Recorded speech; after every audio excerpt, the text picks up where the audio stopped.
Steve for all of your roofing needs with the roofing guys out of O'Fallon and Marion, Illinois.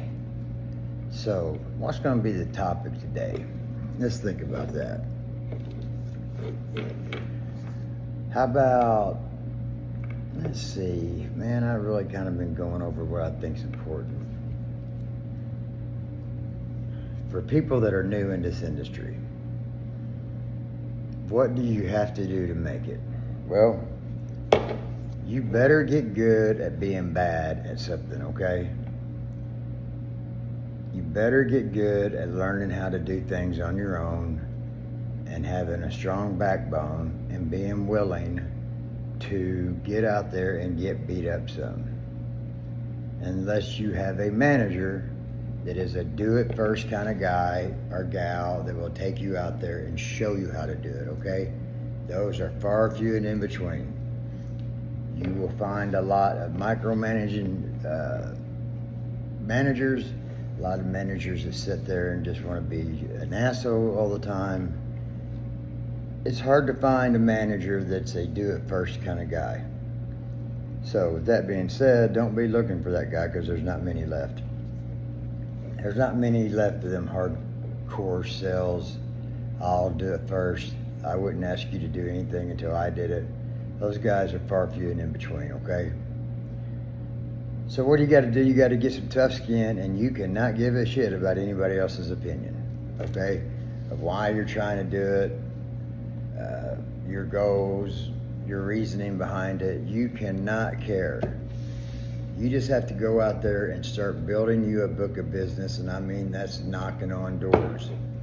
So, how do you get the confidence to knock on the doors? Well, first of all, you need to be with the right company. You got to have a company that you can believe in, or you're going to struggle. Because unless you feel obligated to knock on that door, like you're doing them a favor, okay? Because let's face it, we don't sell anything. When people say, well, you're a salesman, I'm not really a salesman. I mean, if this is sales, then man, this is the best sales gig I've ever had. It is, you are pretty much educating people, okay? When I go to a door and I knock on it, I tell you, here's the first thing I do. My name's Steve. How'd the inspection go?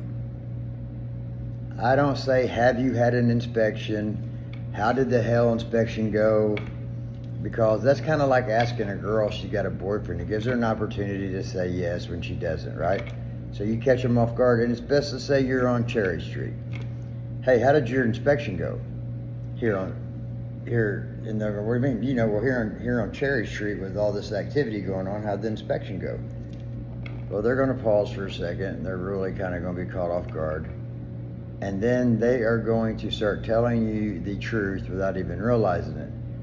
Well, I didn't have an inspection, or I had one, it didn't go well, whatever it may be, but it gets you to the point to be able to get on that roof because there are so many aspects of this job, okay? It's just not one thing you got to get accomplished and you got to win. You got to win many, many things throughout this system, right? First of all, you got to get on the roof. So, you know, a good pitch to get on that roof is free inspection. I'm not going to tell you that there's any damage up there, and don't. If there's no damage, you're not going to waste that adjuster's time. Let them know that you work with these adjusters, that you want, you know, you respect them like they respect you. You would never call them out on stuff that wasn't there because, again, you work with them on a daily basis or a weekly basis, and that's just not really how the game works. Okay. So you get up on the roof, you find some damage. Now remember, if they're not, okay, let me back up. Let's say that, oh, I don't really want to. Well, okay, it's a free inspection. If you don't have it inspected and you start having problems in 12 months, there's a couple companies that gives you a 24-month leeway. It's 12 to 24. And you start having problems, you're in trouble. And what can happen is the insurance company can come out there after that grace period and they can give you option A or option B. You're not going to like either one. A is you pay retail for the roof, or 2, they exclude it from the policy because it's got hail damage. In that policy, it states that you are liable to contact either the insurance company or a contractor to see if you have damage. Okay, explain that to these folks. Also explain to these folks this. Yeah, everybody's getting a new roof around you. It is illegal for them to raise your rate on an individual basis because it was an act of God. But let's be frank with each other. Your premium's going up anyway, because guess what? They're going to classify you in the zip code that you live in. If a certain amount of people file a claim, they put you into a group, the premium goes up. Well, I got good news for you on that. Since you're going to be paying for everybody else's roof, why not get you one if there's damage? Because the thing about it is, after 7 years, up to 10, when they start adding your premium up, raising it, now they consider that roof not protecting the dwelling like it once did, okay?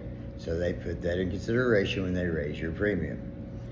So, with that being said, then also everybody else getting a new roof, your premium's gonna go up. So, with you getting a new roof, and the insurance paying for it, only thing you're out is the deductible, okay? It's gonna lower your premium because it is protecting the dwelling better.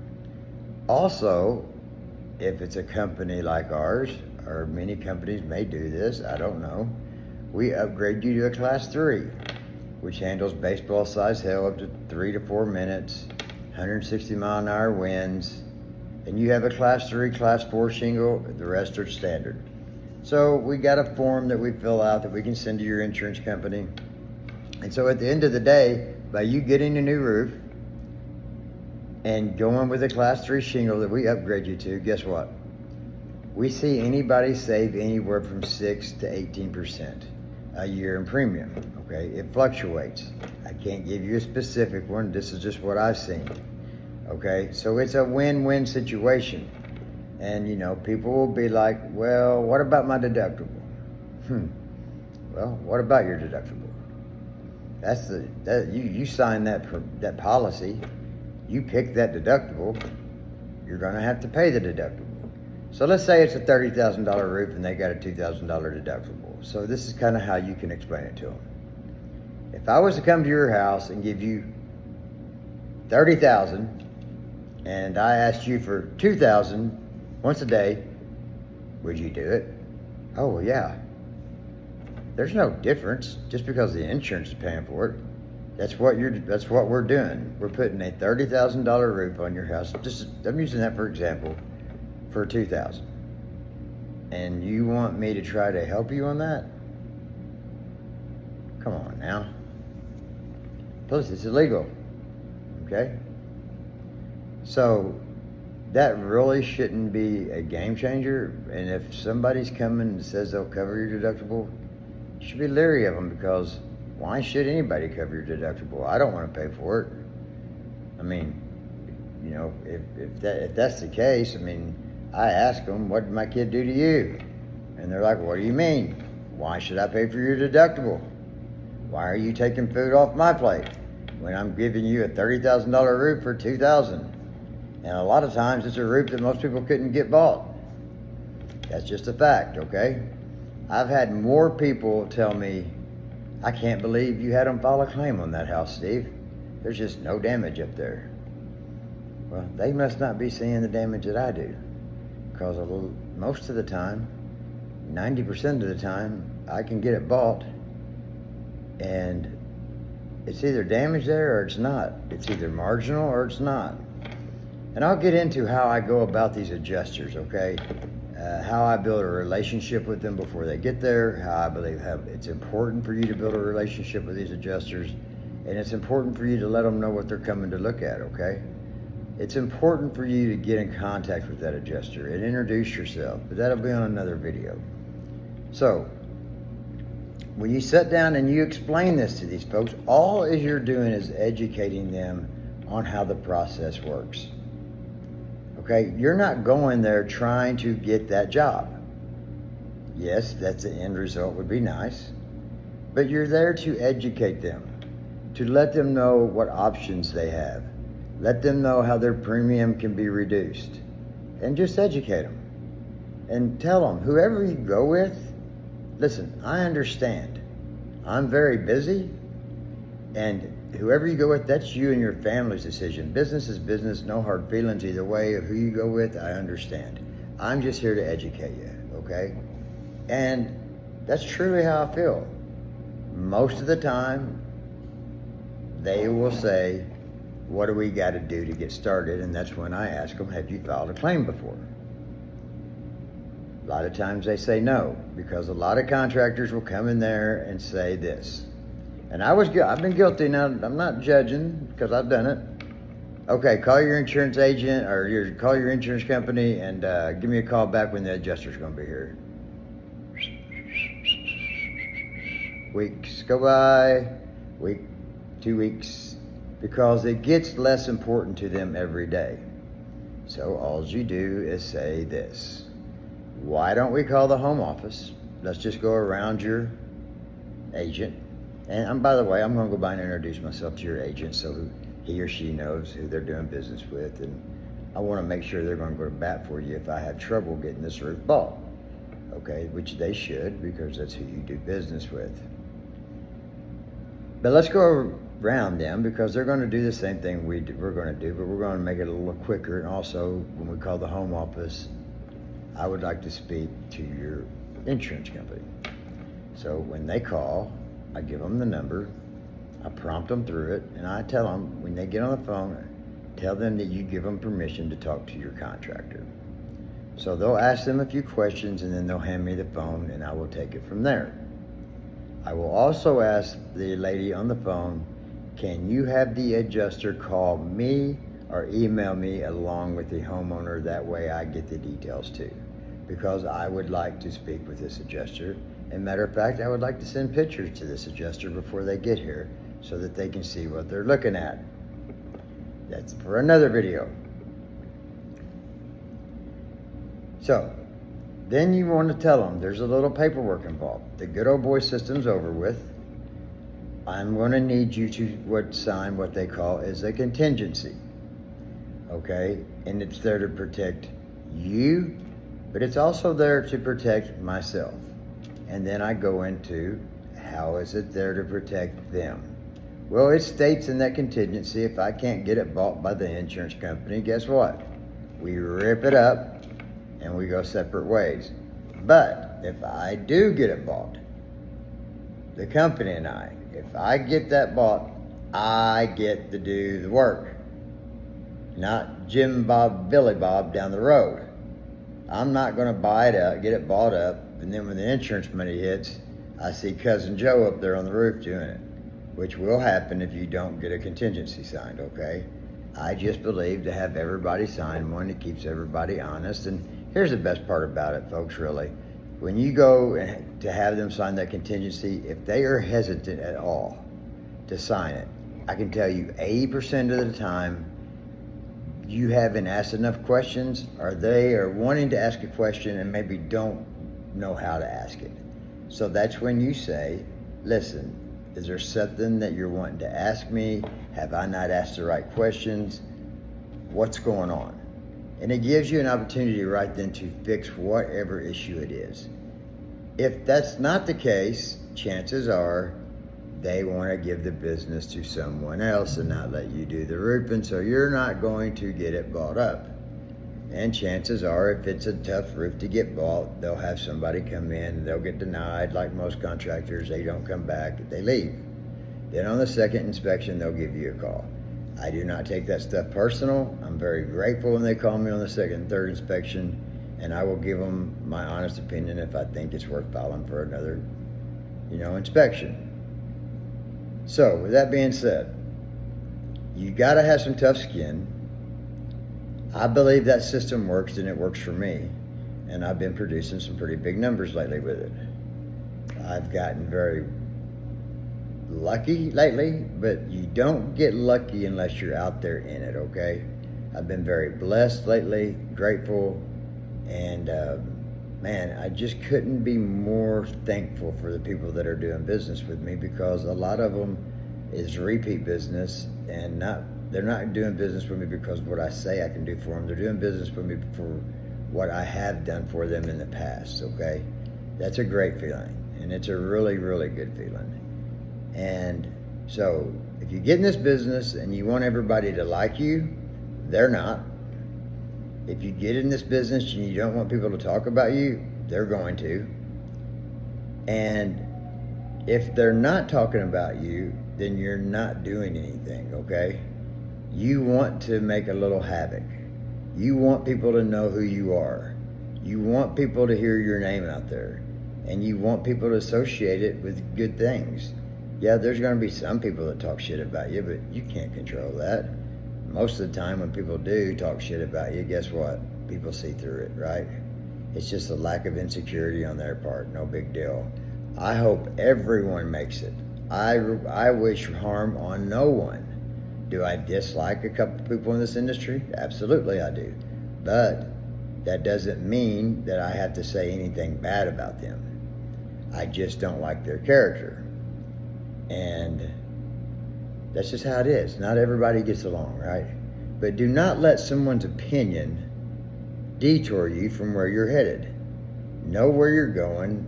Be confident in where you're going. And here, let me tell you the best quote I've ever heard. Doubt will take you out of action, and action will take you out of doubt. Okay? And that's a true story. Like, I mean that is 100% correct, okay?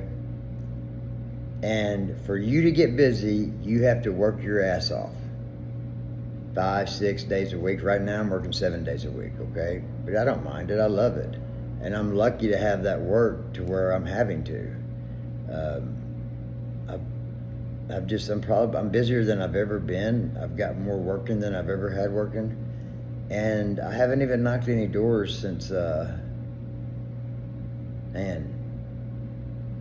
started with Matt's show in maybe around July, June 26th, something like that. But I haven't hit a door since I've been working with him. It's all been referral and people calling me. And that is great, right? But don't get me wrong, I had to knock doors because when I first got rolling in the first of the year, I was with a different company. But with that being said, all those doors that I hit with that company, that's still people rolling from that to now, right? So it all paid off. And when I started with Matt, I was kind of like, man, am I going to have to build another book of business? Man, I'm tired of having to go out here and build this business and then to lose it and then to lose commissions. And, I take full responsibility for those things, okay? I made it to where people could do things like that to me and get away with it. And maybe I would have done the same. I don't know. But with that being said, you see people's true character a lot of times. I was in a position, and I'm not even going to sit here and try to lie. So I went to rehab, and when I got out of rehab, I had lost my job and lost my commissions, and for whatever reason, it's their story and there's my story, so there's the truth in the middle. But the main thing is they set my cell in the right direction to get my life in order, okay? So, with that being said, that's kind of how I look at it. It wasn't nothing that I didn't feel like I could go out and make again. And matter of fact, do so much more than that. So I was able to let that go and be like, hey, I got in with the right guy who took a chance on me, sober, and so we built a great relationship. And he just gives me the tools that I need. I'm not micromanaged. He's not on my ass all the time, and the work keeps getting turned in. So it works out perfect. I got a great GM with David Kirk. I don't know if you guys know the man, but he's a great guy. I deal with him, but I work with a bunch of great guys, okay? I could just name their names. I don't even know if they want me to name their names, but they're great guys. It's a team-oriented office. There's no stress in our office. There's no tension in our office. It's not cliquish. People aren't talking shit about each other behind each other's back. And everybody's there to help one another, okay? There's nobody yelling at anybody. And when you have an office like that, it tends to draw tension, okay? We're grown men. Let's face it. How you talk to a grown man is everything. How you capture a man is you capture his heart. You've got to pretend like people's got a sign around their neck that says, make me feel special, make me feel loved. If you don't, you will not get the best out of your people. I don't give a shit what anybody says, okay? I've been around management and sales since I was a kid. And I've seen great managers and I've seen horrible managers. The managers that I see win in any type of business are the ones who truly care about their people. Yeah, it probably hurts from time to time when you got to let someone go. But if they don't know that you care about them and their family, you're not going to get much out of them. You talk to them like a dog, belittle them because you're insecure, you're not going to get much out of them. So just make sure you first pick the right company. Make sure you can believe in that company. And the more you believe in that company, the more it's going to make it easier to open the truck door, because let's face it, sometimes that's the hardest door to open, okay? So I went long enough with this video, 21 minutes, quite a long time. But there's a lot to be said about how you need to do in this business and be able to survive, because it's a tough business. Most people don't stay in the game long enough to see the money. Just like all that commission I felt like I had lost it. I could care less now because I've got a lot more than that coming. I'm not trying to brag or boast. I'm very humble about what I've got going on. I'm very fortunate and I'm just grateful, okay? I'm just saying it's easy to let things go when you put it in the rear view, you take responsibility for yourself, the reason things happened, and you move on, okay? You can look at it for what it was and have your own opinion about it, but I believe it's best to take the high road, take full responsibility yourself, and just know that you can go build it again, because that's just who you are. You're a stud, right? So,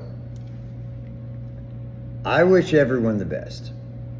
If you have any questions, just put it in the comments below. I'll answer them to the best of my knowledge.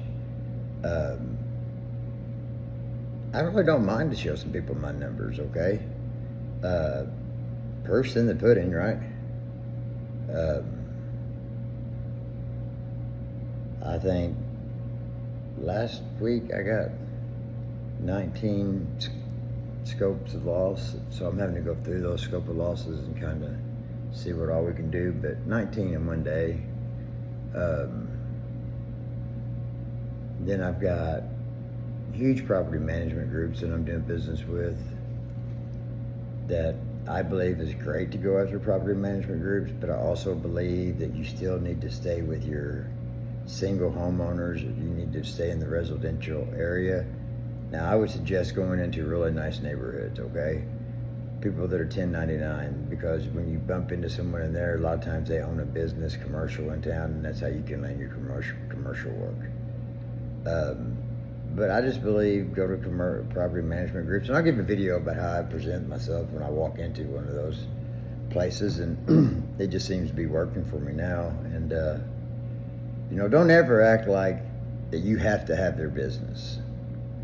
Let them know that you're interviewing them also, to make sure that it's something that you want to make sure they have the integrity you do, and they're also doing the same with you. But just, and I tell them at the end of it, I hope that we are on the same page. And if not, no big deal. We go separate ways. It's business. No harm, no foul. Again, they're busy, I'm busy. So I don't need any more property management groups, but I still like to go out and get them because I enjoy that kind of work. I enjoy going out and just talking to new people. I believe that everybody should do business with me and the roofing guys. I believe we give them the best odds to get that insurance bought supplement it out the right way, and get the money they have coming to them within the guidelines, okay? I believe that we're very knowledgeable on what we do. I have a very good team behind me. And like I said, when they ask me, when they ask me, well, why should we do business for you, Steve? I just lean back and I just tell them, I don't know if you can put a price tag on a peace of mind. And that's true. I mean, I believe that 100%. I mean, they can finally rest and go to bed at ease and know that everything's going to be taken care of. I'm going to be sending the insurance company emails. I'm going to be CCing the homeowner in those emails so they know what's going out, when it's going out, and I like to keep them in the loop. Now, sometimes they'll tell you they don't want to be, but most of the time they will want to be kept in the loop so they know. And it also protects you so they know that, hey, he's sending out these emails like he said he would. He's trying to get this supplemented, or he's trying to get this siding to see if it's discontinued, whatever it may be. But it just shows the homeowner that you're going to work for them, okay? And I always tell them, let me go to work for you on this. Let me hold your insurance company accountable, okay? Because here's the deal. I can't stand when they pay their premiums and an insurance company doesn't show up. And then they want to settle with you. Well, we don't settle with insurance companies, you know what I'm saying? We just want what the policy codes state in that policy. That's all, no more, no less. So getting them to do that at times can be pretty tough, but there are times when insurance companies are great, they pay what they should, we're able to move on, they don't fight us on the supplements because they shouldn't, because building codes are your friend. And I can't stress enough, building codes are definitely your friend. That is something that the adjusters don't know a whole lot about, and it's something as a project manager you better be learning. I want to thank everybody for listening to this. I hope it brings one person value, and anybody else that doesn't like it, I don't care. You don't have to listen to it. I'm not on here to try to get anybody to like me. I'm not on here trying to make anybody to prove a point. I'm on here just to tell what works for me, and I hope it can work for you. Do I have professional videos? Hell no. I think these are the best. They are cut just straight from the rip. I don't practice what I'm going to say. I just go with it. Okay, I'm never going to have these fancy videos. I'm never going to have all that hoopla. It's just going to be me talking. And I just think it's important to be myself, what I've been through, and how I've struggled, and man, have I. And I'll get into that sometime. But I've went almost 30 minutes now, and I don't want to go over that because it'll bore most people. But the people that want to learn how to sell roofs or how to be a project manager and become a great one, I will definitely lead you in that right way. And you want to know why? Because I've been a horrible one before. I've been that project manager you don't want to do business with. I'm not afraid to admit it, but that's not who I am today. So with that being said, Selling Steve for all of your roofing needs with the roofing guys out of O'Fallon, Illinois and Marion, Illinois. 618 New Roof. Ask for Steve, and I would love to come give you a free inspection. Thanks, and everybody, be kind. Don't hate on people. Love everybody. Peace out.